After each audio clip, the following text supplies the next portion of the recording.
for me, the biggest encouragement I got to work, to be active, to stay alive, was the wagon that was driven by our people with tote corpse on this, because I knew that if I cannot walk, I'll be thrown on this, and by the end of the day they'll put you in the groove, and here you have finished your life. And but there are no miracles. And one day we are coming back from work, and I'm disqualified. They make a selection. I'm too thin. I cannot work anymore. Disqualified. They wrote down your number. They don't have names. Names are not existing there. They wrote down your number, and they say, okay, we'll call you. And I'm coming back into my quarter, in my room, or whatever it is, and I meet my father, and I say, are you listed in the list? He said, no, I'm fine, I'm strong enough. I was looking on him, and he was always somebody that was less active or less strong than I am. And here he remains to be, and I'm going to be sent away to the number 4, number 3, which is the Krankenlager. Yeah. So and here is the announcement, go, everybody that has been listed in this selection should be standing in the Appellplatz, ready to go out to another camp. And my father and I were running to the officer, the base commander, which he knew me because he knew that I'm now a youngster. And I said, look, I have to be sent out, and here's my father. Please, let us be together. Yeah. Stay together. Of course, my father took a terrible risk, because he could be sent also to the bad side. But he said, okay, go into the stube, the registration stube, say that. I said, you can stay here. Well, so then we moved over to the Camp 11, because Camp 2 was cancelled because of the light housing, the paper housing, and we had the normal underground, Yes, the soil. Yes, yeah. We're sleeping one close to another. This transport was in the winter time. It was around Christmas. Christmas.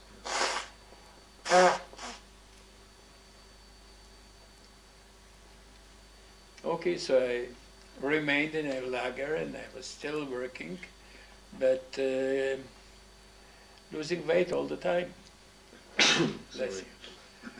And the wounds on my feet from the work and from the shoes that were not to my size, it's always was bleeding, and how it is. You got an infection. Yes. Yes. And till this day, I have size on my legs. So I couldn't move. It was terrible. And one day I have decided I cannot do it anymore. I'm going to the doctor. I know the treatment, he has nothing to help me. But maybe he'll get me the possibility to stay off work for a day or two, which is good enough. So I went to the doctor, and there were 3 doctors sitting. Hungarian Jew was the head doctor. He was sitting, looking at me and so up. She says, "No. Well, I'm not going to help you too much, but I'll give you 3 days to stay to lie not in a Krankenhaus, but in a barrack which is for sick people. You'll be resting there." It's called Revierbaracke. And so I came to this group, to this barrack, with all my clothing and whatever, and we lie down to sleep at night. In the morning we're getting up. Most of the people of the barrack are dead.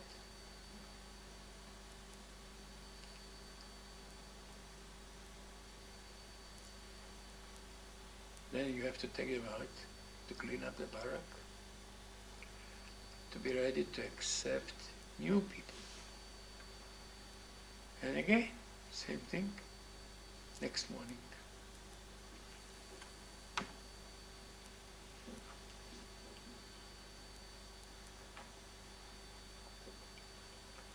Another group is dead, and they're coming again and again. After 3 days, I'm getting back to the doctor.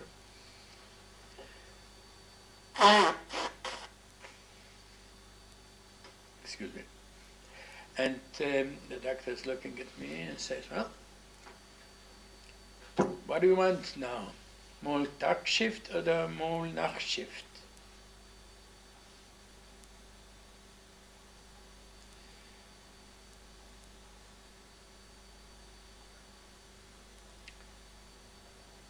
So I was frech enough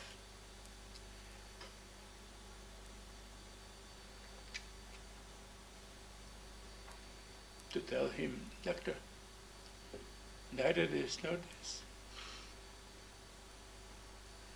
So he looks up to me. He says, "So what do you want?"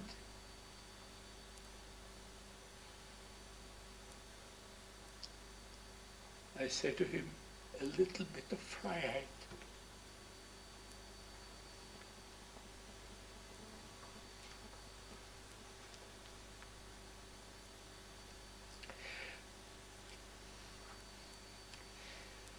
So you see me now crying.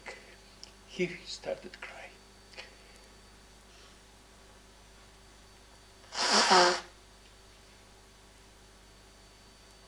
And gave me another 2 days to remain there. And maybe those 2 days have saved my life, because every day that you can, didn't have to work. You didn't have to make all this marching back and forth and to stand in a Pelplatz for hours and hours. Was like something that could save you. And after 2 days, I went back to Mol.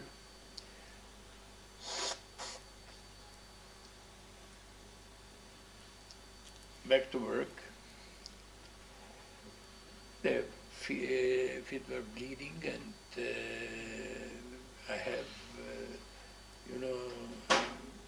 bruises on all my body,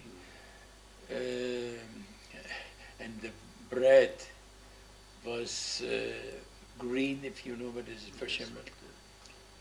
Finally, we found out it was penicillin that it was inside. This schimmel is penicillin. But for your stomach, it's not good. Well, but it helps for Really? your body. It's like a medication. So one way or another, I went to work, and after a short time, we went to evacuation to Totenmarsch. Could you stop a moment? Yes. A couple of days after that, before the evacuation, before the Totenmarsch, there was a quarantine because of typhus. And quarantine is 41 days. The lager was closed, nobody in, nobody out. They brought the food to the gate, and we had to pick it up, and so on and so on. You also had typhus? Yeah. Oh, excuse me. Yes, but again, the 41 days was for us saving. Because no work. No work. Again, they cut down in the rations, but you didn't have to walk. You didn't have to run with the cement on your back. After the 41 days, like maybe less than a week, they started the Totenmarsch. Oh, yes. You had been together with your father Yes, all the time. all the time. Now, Perhaps one question before Yes. you tell me Yes. about the Evakuierungsmarsch.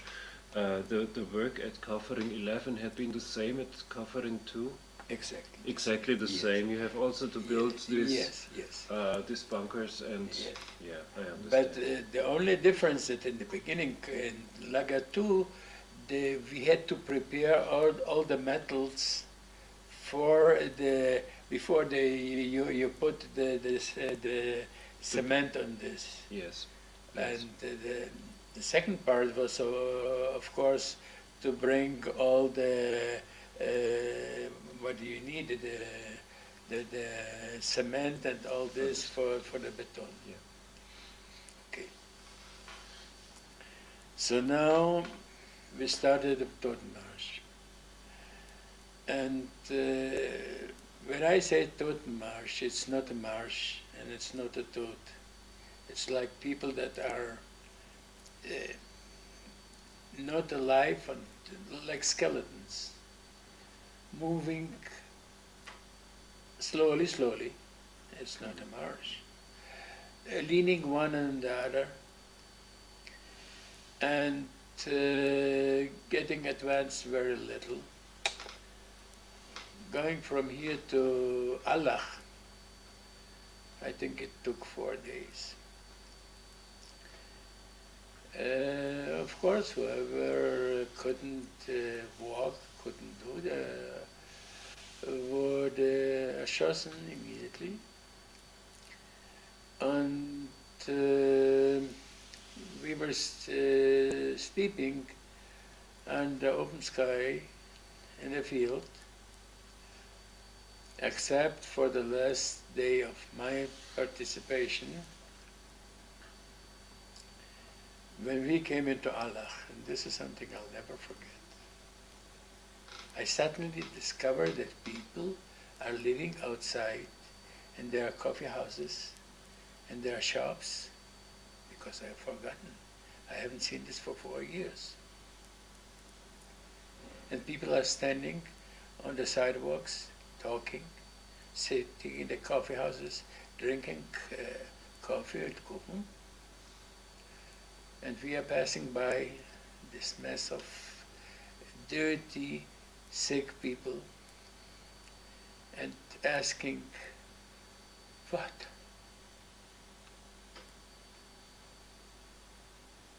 The road. Nobody put attention to us. They turned out the backs. We came to Allah. There was a selection again. And again, I was disqualified. And I was to be left in Allah. Because I was glad to do that, because I realized that if I'm going on, a day or two I'll collapse, and that's it. So at least here I'll stay. The promise was that they are sending cars from Switzerland to pick the sick up and so on. Nobody believed that. But we wanted to believe that maybe there's a chance of 20%, maybe it will happen. But in any case, we'll have our day of not marching. And you had the information that the American troops are not far away. We didn't know exactly the distance, but Yes. we heard You heard it. what was going on. Actually, we were attacked also by American Mustang airplanes. So my father joined me. He went around. He was like put himself a little bit more sick than he is, because he was first selected on the good side, and so this time they sent him to the bad side, and we remained in Allah, in hunger, lying there, no food, nothing. And after a couple of days, and I really don't remember exactly the date, but it was, of course, before the 8th of May, and somewhere after the 25, 28 of April,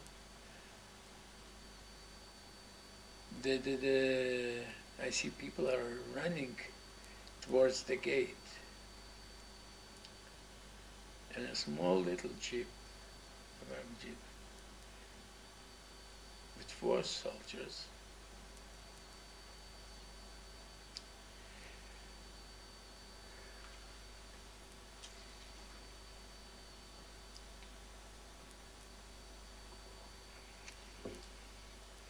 Are opening the gate and say, you are free, you are free. So simple. But this is not the end of the story. Most of the people, big number of people,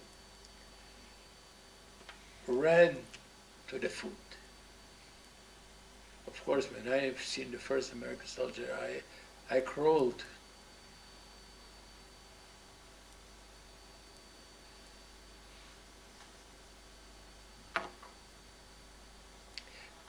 To touch him. But luckily enough, one of the commanders of the American Army had a previous experience in a hunger situation, probably in the First World War. And he knew that overeating immediately after that can kill you.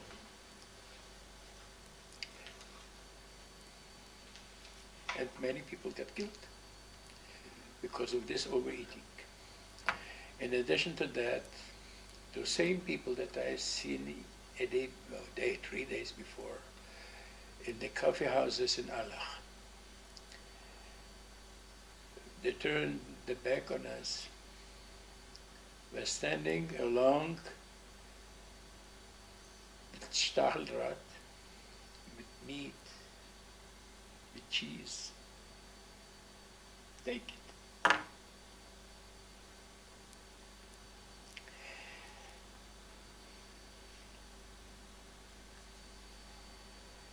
So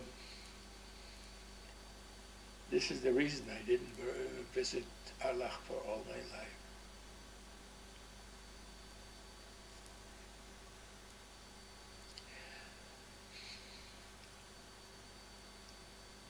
They gave us gradually more and more to eat. Butter, meat, 50 gram, 100 grams, so and so, till we became stronger, be able to walk, to act, whatever. And then we decided to run away from the camp. We were not guarded, but there was a group of American soldiers that were standing along the Stacheldraht and cautioned us not to go out. It's not good for you.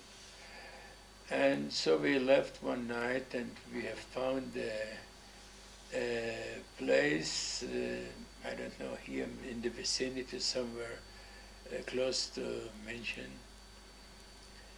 And they give us a room, the farmers, I think, or something like that. And we stayed with them a couple of days, maybe a week or so. And suddenly I got sick. High temperature, my father, stepfather, yes, being in this profession, took a bicycle and went to Schwabing Hospital. Took what's needed to take a test, a blood test for typhus. Drove back with a bicycle, have seen it through the microscope. Had been typhus. So he wanted to put me into the hospital because this was the only chance. They didn't want to accept us. Typhus. It's dangerous. So actually, we had American friends in the meantime. We met a group of friends that were supporting us with food. So the American friends took me and my father on the jeep to Schwabing and say, you must take him in. They had no choice. They accepted me, gave me a special room, a site, it's dangerous, but from the moment I got into the hospital, they were wonderful. German doctors. They have worked on me hard, trying to overcome my sickness. And then after 10 days, something like that, the head doctor came to me and said, look, we were successful in fighting your sickness, but we can nothing to do in order to gain your weight.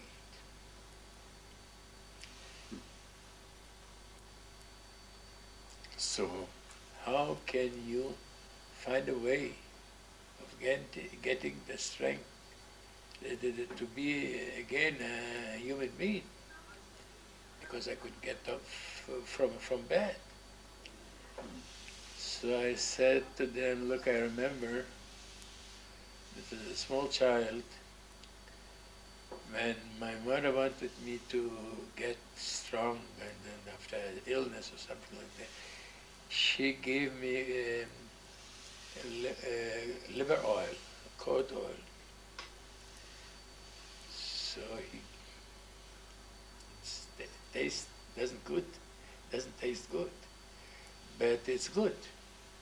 He gave immediate order to the hospital to give me as much oil as I can observe. And in 2 or 3 weeks, I was on my feet. The last help of your mother. Yeah. And the next stage, I was sent to St. Ottilian. Yes. It was a Holung time. Mhm. They were wonderful. They were really wonderful. The nurses there, The cloister. Kloster, yes. Yes. The nuns, the doctors, they were very good. There had been also Jewish doctors there in St. No. Ottilian? No. No. Maybe in a later stage, yes, because there were doctors, Jewish doctors, that have been liberated like us, and they were doing something to help us. So I've been in St. Ottilian for a long time. And then, in the meantime, my father was looking up after my mother and couldn't find her on any list till he got a message that she was killed in the Totenmarsch in Stutthof while she was working as a nurse. And when she saw that one of the women fell down there, collapsed, she ran to give her a little water. So the guard came and killed both of them. My mother was strong. She was able to make this Totenmarsch. But this is the tragic way she died. And so both of us, my stepfather and I, lived in Munich, In a private house. in a private house, not in a camp. No, not in not a in the camp. DP camp. No, despite the fact that for short periods I was going to Deckendorf. I was in Deckendorf because I was about to learn English and mathematics and whatever I've missed in order to become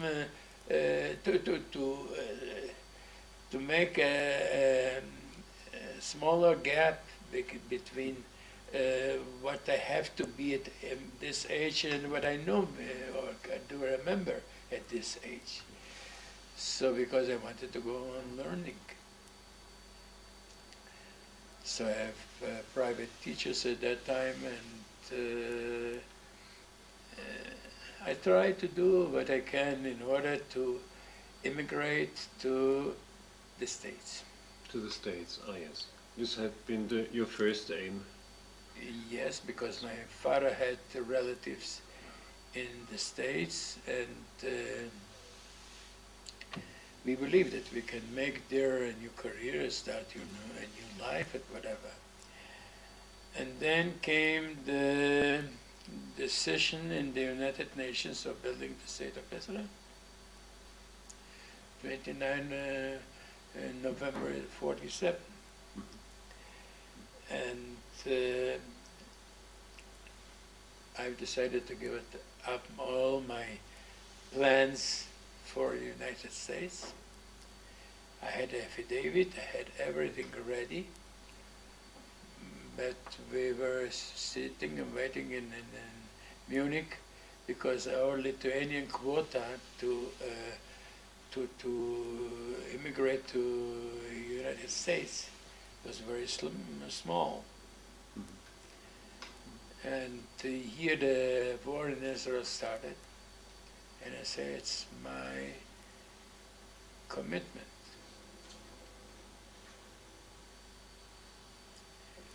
to a new generation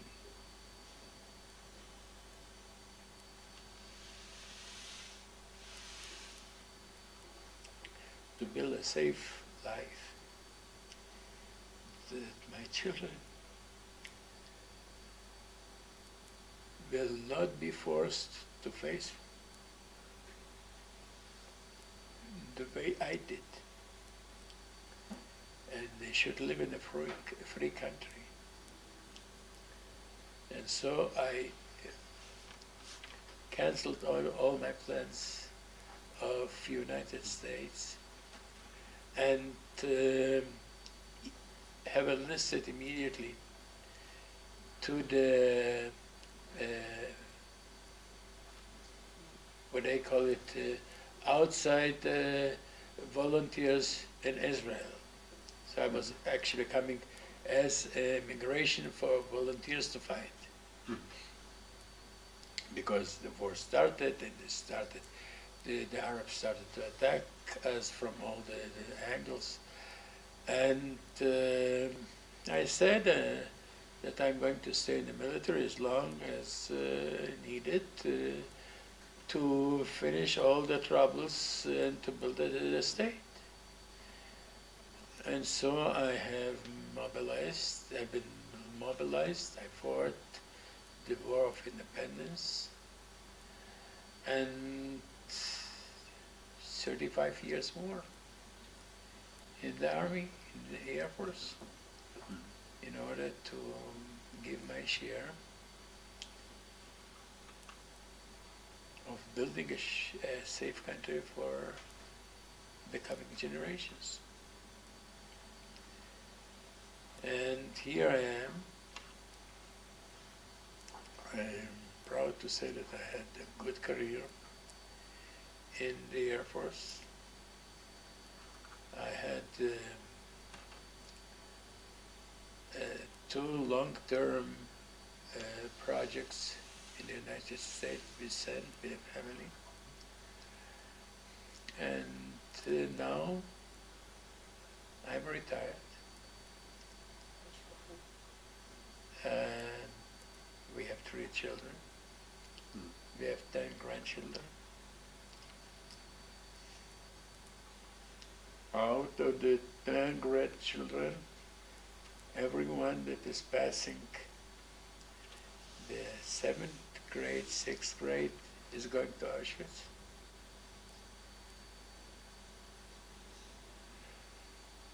And I'm going to lecturing in the schools and universities and military units.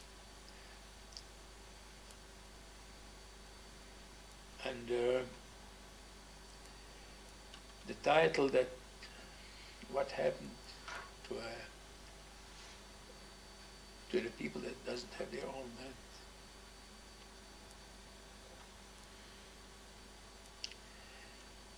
This is the only thing I can make as my contribution. Yeah. But it's hard for you to come to Europe, especially to Germany, to see these places. And you told me that it's the first time that you come close to. For me, a place like Kaufering, Dachau, Tabu, was Tabu. Kaufering, Dachau, Allah, Tabu. I couldn't get there. I couldn't face there. I in my eyes, I always see the people in Allah, the way they have behaved. I had no hopes to see a lot in Dachau or in the camps here in Kaufering. Yeah. Just curiosity, just to show my next generation what we went through.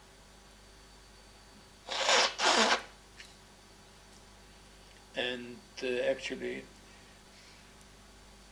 till the last year, till the year before, I didn't want to go to Lithuania. I didn't want to hear about Lithuania because the disappointment was so big that I really cannot describe it.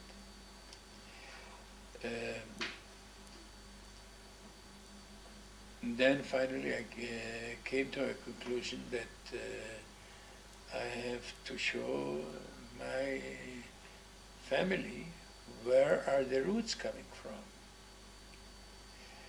and how a good life can turn out overnight to be hell.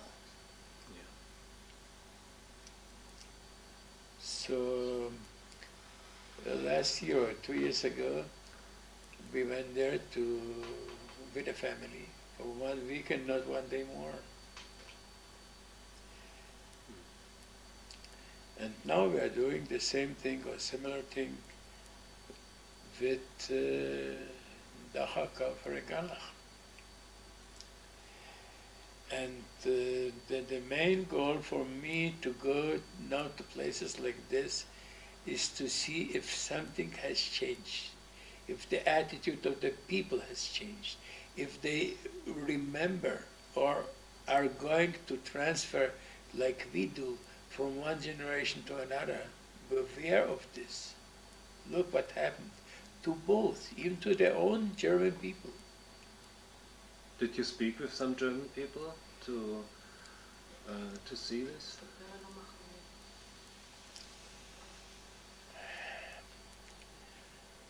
Yes and no. I mean, yes, I spoke, no, not enough. Back in the 60s, I was here on a short project in the northern part of Germany. And I was living in a military camp, Air Force camp. That was not easy at all, because to hear every morning, alles aufstehen. It remembers you to the old times, I understand. Brought me back to the old times. But I was lecturing to the soldiers, which they had no idea what was going on here in those places, or even in the places in the north, in Bergen-Belsen or so, because they have not been taught. There was something they didn't want to speak about.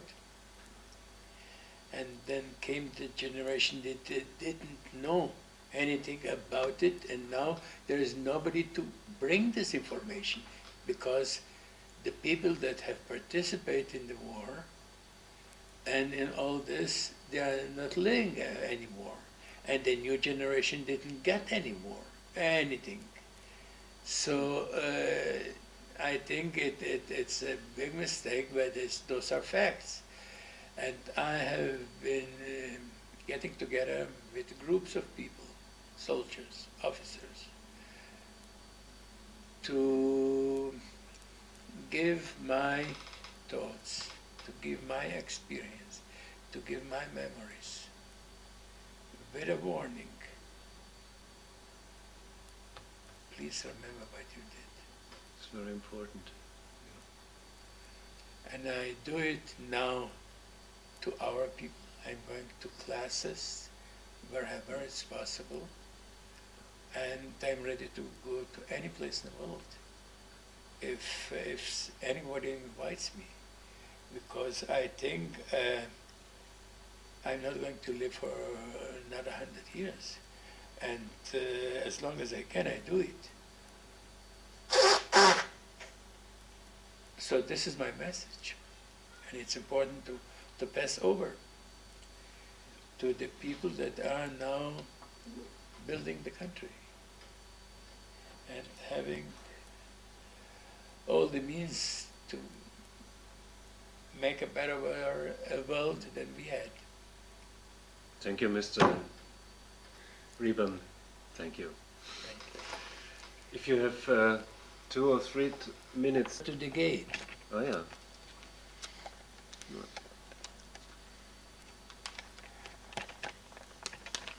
Yes.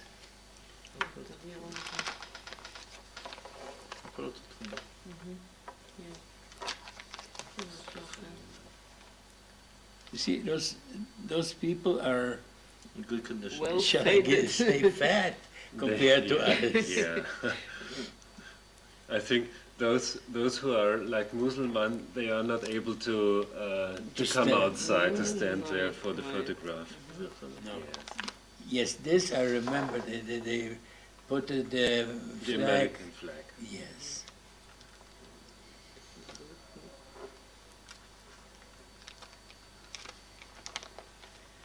Okay.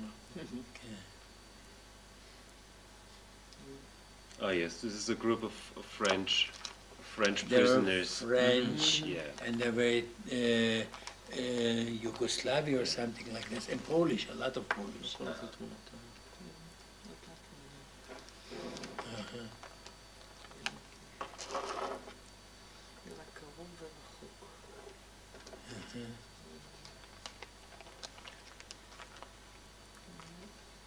Another photograph. Yes. You know, the way I was, the day I was able to walk, I went going outside, and a bicycle rider came across on my way, and he went off the bicycle and passed by me and took his hat off and say, "Guten Tag."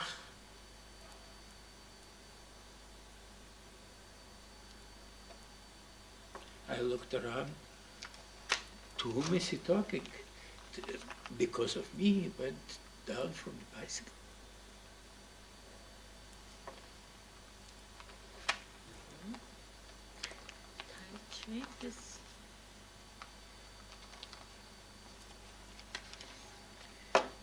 Yes.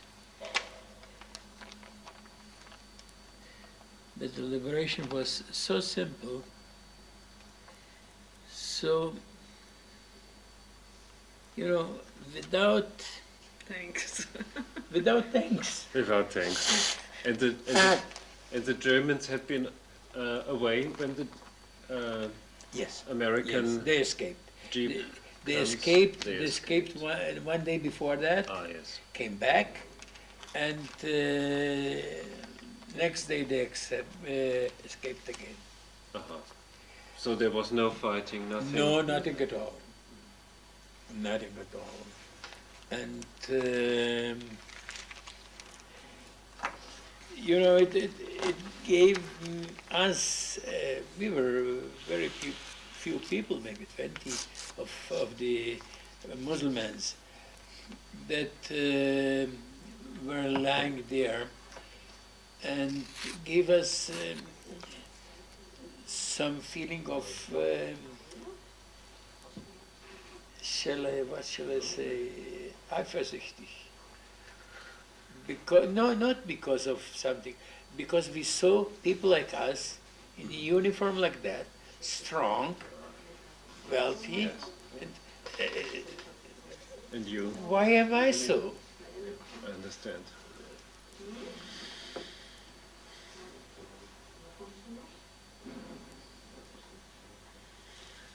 You know why they call it a Muslim? No. Hey, you have to come to our country. A Muslim, Muslim, yes. he is, when he's praying, he's bending so. And when we were walking, we couldn't walk stable. Yes. We were always going like this, in many cases falling. And if somebody pick you up immediately, so it's good. If not, you're lying there and that's it. Being very similar to that, to this situation, the description of a man like this was Muslim. I understand, yeah. And the people, I must give you one indication, which always comes back to my memory. I had a friend, approximately my age. He was working hard.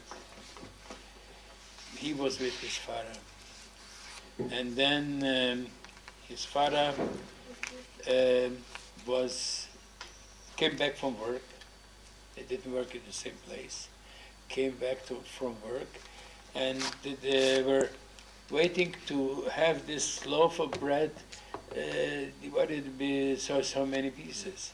And he was fighting, give me a bigger piece, give me a.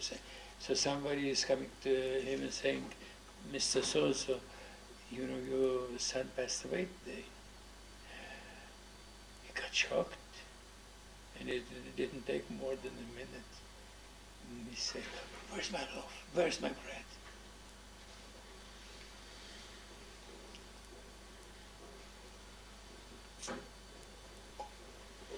You understand the example yes. I'm giving? Yeah. Okay, So, I hope. take you a little bit time for the memorial site. Yes, and thank you. You just arrived and you want to see anything.